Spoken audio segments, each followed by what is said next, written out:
Hey, all you awesome fuckers. I've sewn horns onto my hoodie and I'm really happy about it. Vince is the gore glam makeup fucking king. Queen. Queen. Either or. And I love that too. I'm fucking... Dude. I don't know if the glitter catches enough in the camera, but I fucking love it. I love your makeups. I've had a really tiring day. Oh my god, I've had a really tiring few days, week, month, life.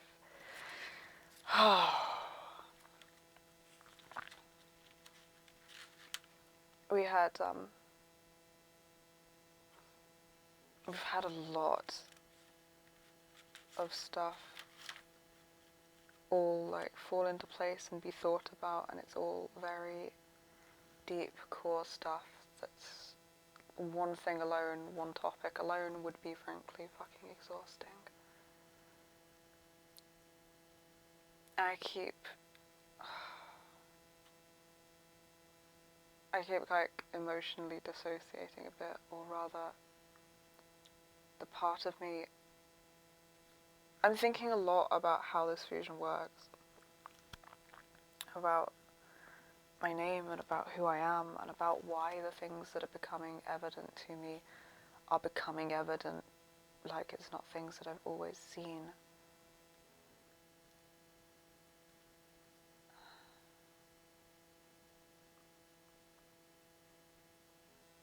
I'm really starting to see where trauma makes people unable to be present.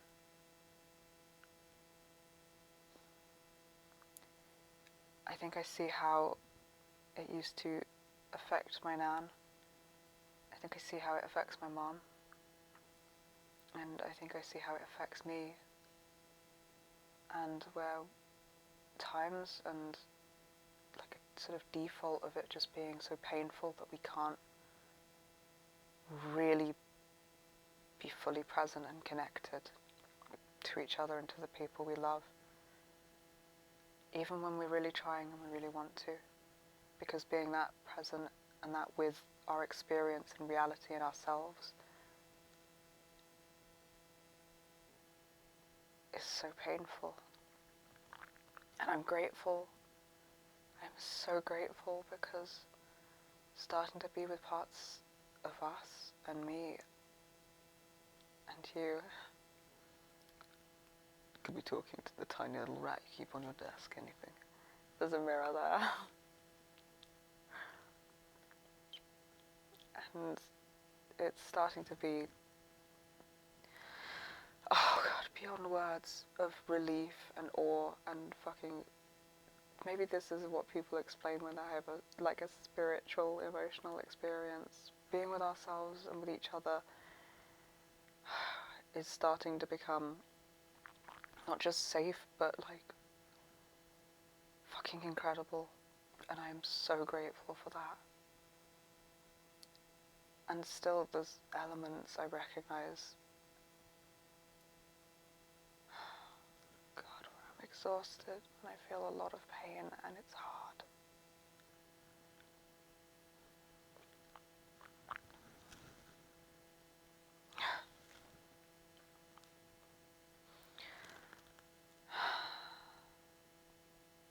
I'm like heartbroken, completely heartbroken for the things I see. And I'm so grateful for everything I have the ability to feel, even if it's hard to sit with it and get used to it. I feel like I want to cry all the time today.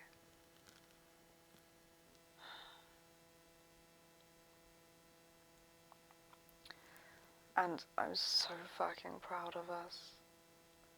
We've managed to take healthy coping mechanisms for like every intense situation we've been in.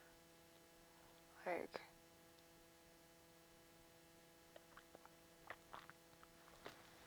I'm managing to take healthy coping mechanisms even when they feel impossible. Like we managed to Zoom with our friends, we managed to talk about what's bothering us with Ryan. I keep pulling myself back to the body every time I feel myself floating off in a part or parts of me. Other parts will recognize when I have, if I'm too dissociated to notice and pull me back.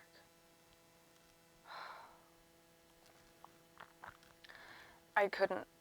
It's been really hard to eat all day, and still I've managed to have like a slice of ham and a cheese string and some cashew nuts every time I felt hunger, and grapes, and like I've just kind of grazed as like whatever I could. And then after a day of not really being able to eat, I made like a giant fucking bowl of salad, and just, yeah, not the healthiest way to eat, but you know, considering what it could have been, I think it's like massive steps in the right direction. I had like a giant bowl of salad that I just binged on, but like binging on a bowl of salad is like really good. It was a fucking gorgeous salad as well. And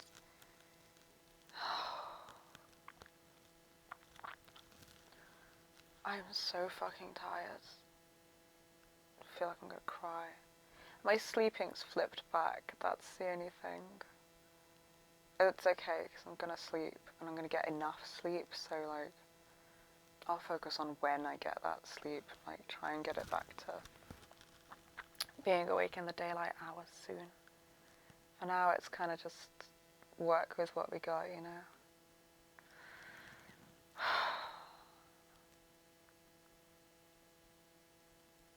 Mum's visit earlier today. I've been thinking a lot about those sort of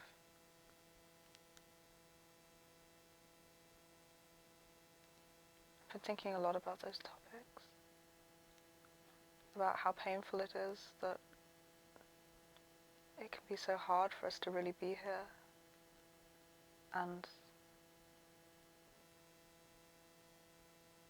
thinking about times in our lives where that's had a big impact.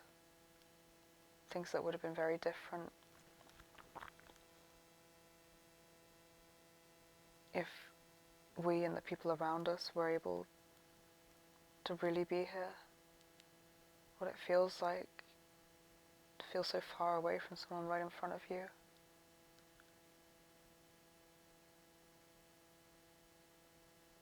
Like the beautiful moments where I really feel that like we're all present and like really actually able to connect. And I've been thinking about our Nan. I don't mean to not think about her. Maybe I do think about her a lot, and then just fleetingly. We were very close. She raised us like a second parent, and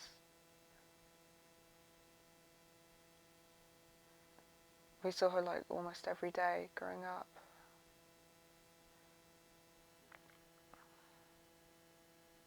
Until when we were about like, I think we were about 11, maybe 10, when she started having strange memory problems, and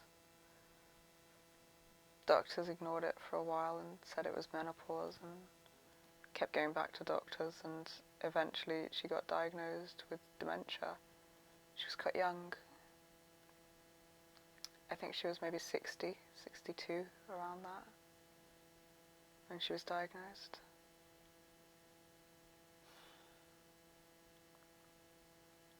Just watching the slow fade. It's like watching somebody ghosting.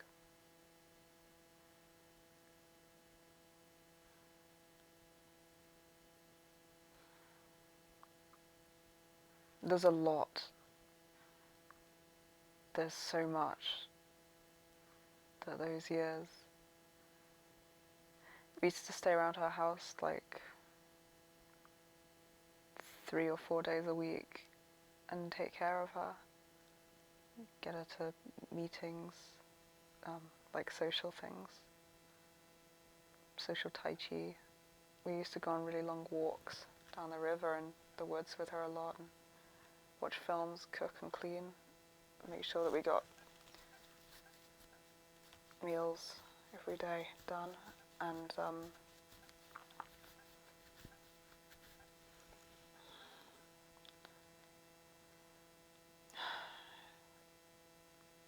it got progressively scarier. Like, there's a gas fire on the wall that you had to push it in and click it like all the way around so that it would light, and if you just turned it halfway, it would just gas the place. And she started forgetting how to do regular things like switch the fire on, but she'd still kind of try. So there was like, I don't know if it was just like a year before she ended up getting moved to the home or something, but there was either a lot of months or about a year where we didn't really sleep.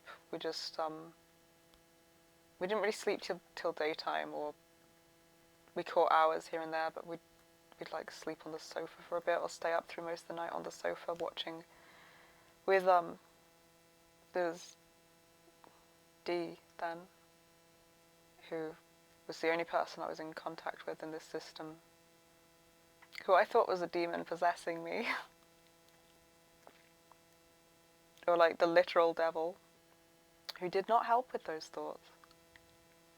But, you know, it did keep me sane in every other way.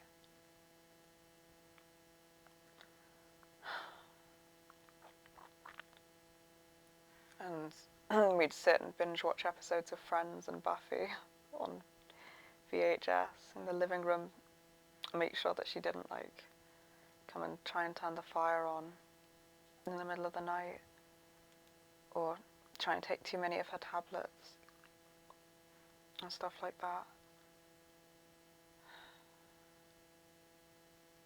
I don't know how long or when exactly in the timeline. I know we always stayed nights of the week around her house. I think we were about 11 when we started, like, actively cooking, cleaning and doing more, and 12, 13, up to 15, and then I think she moved in with us for about 6 months until the symptoms got too much to deal with, and us and Mum were barely sleeping, and we were so worn down at that point, and she ended up getting moved to a home, and then another, and then another, and so on, as she like progressively got further and further away from us and her body. You could see it, you could feel it.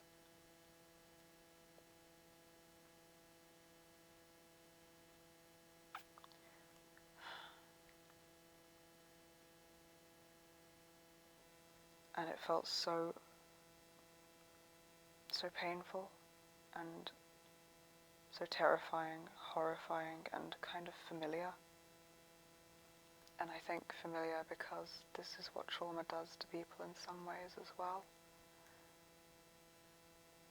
It makes us really far away from each other and reality.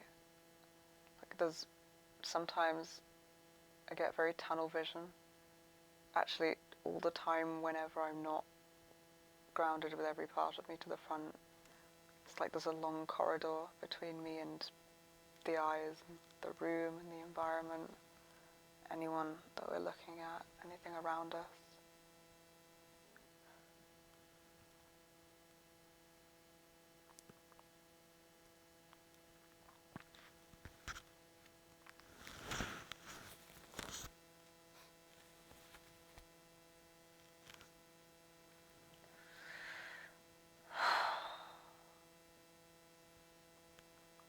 But then I actually like pull myself down.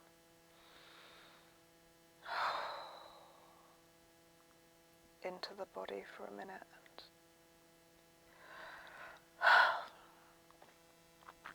it's like there is so much pain and everything feels so real, and I feel so raw and so here, so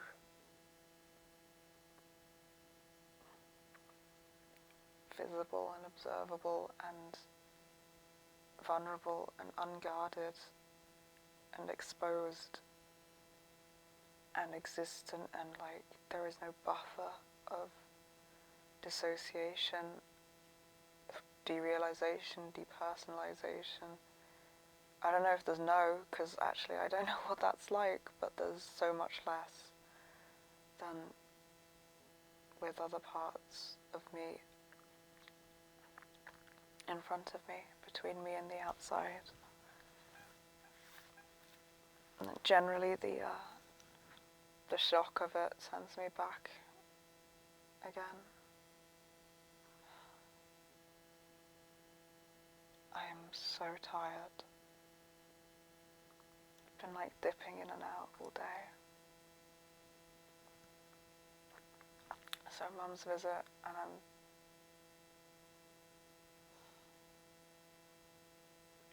was only really present as parts of me, mostly with, I don't know how to explain how this is working, I need a whole separate video, but a part of me was definitely drifting behind others, not quite at the front. I'd pull myself down a few times, and then I'd feel like emotion showed so plainly on my face, like I didn't feel in control enough, like that, or like I could have smooth interactions. I felt awkward and anxious and insecure, and I didn't go miles. I'd say this was still co-con with other parts of me, but just drifting a bit, held back, a bit dissociated, a bit unconnected. And I became aware of it a few times and like pulled myself closer, but I just couldn't. I couldn't be there the whole time thinking about all of this, because I felt like, I don't know, like I'd burst out crying. And like then I couldn't respond in a way that was considered.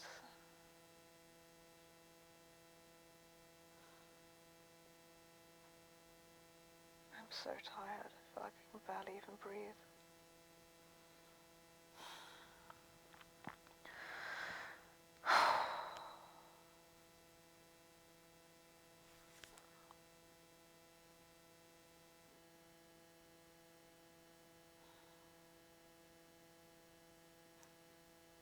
I can't think straight. I'm going to try the next. I just want to get things out of my head, and tomorrow I'll watch them back, and then they won't be lost forever, and I can build off of them to explore deeper. For now, I'm just so tired, so I think all I can do is cover bits here and there. I've been big thinking about all of this since, on and off, whenever I come back to my body and the other parts of me. And then I had a random memory that was very tangible and very real and obviously involved horrific abuse, so I've had a lot to process today. Like an unbelievable, immeasurable amount.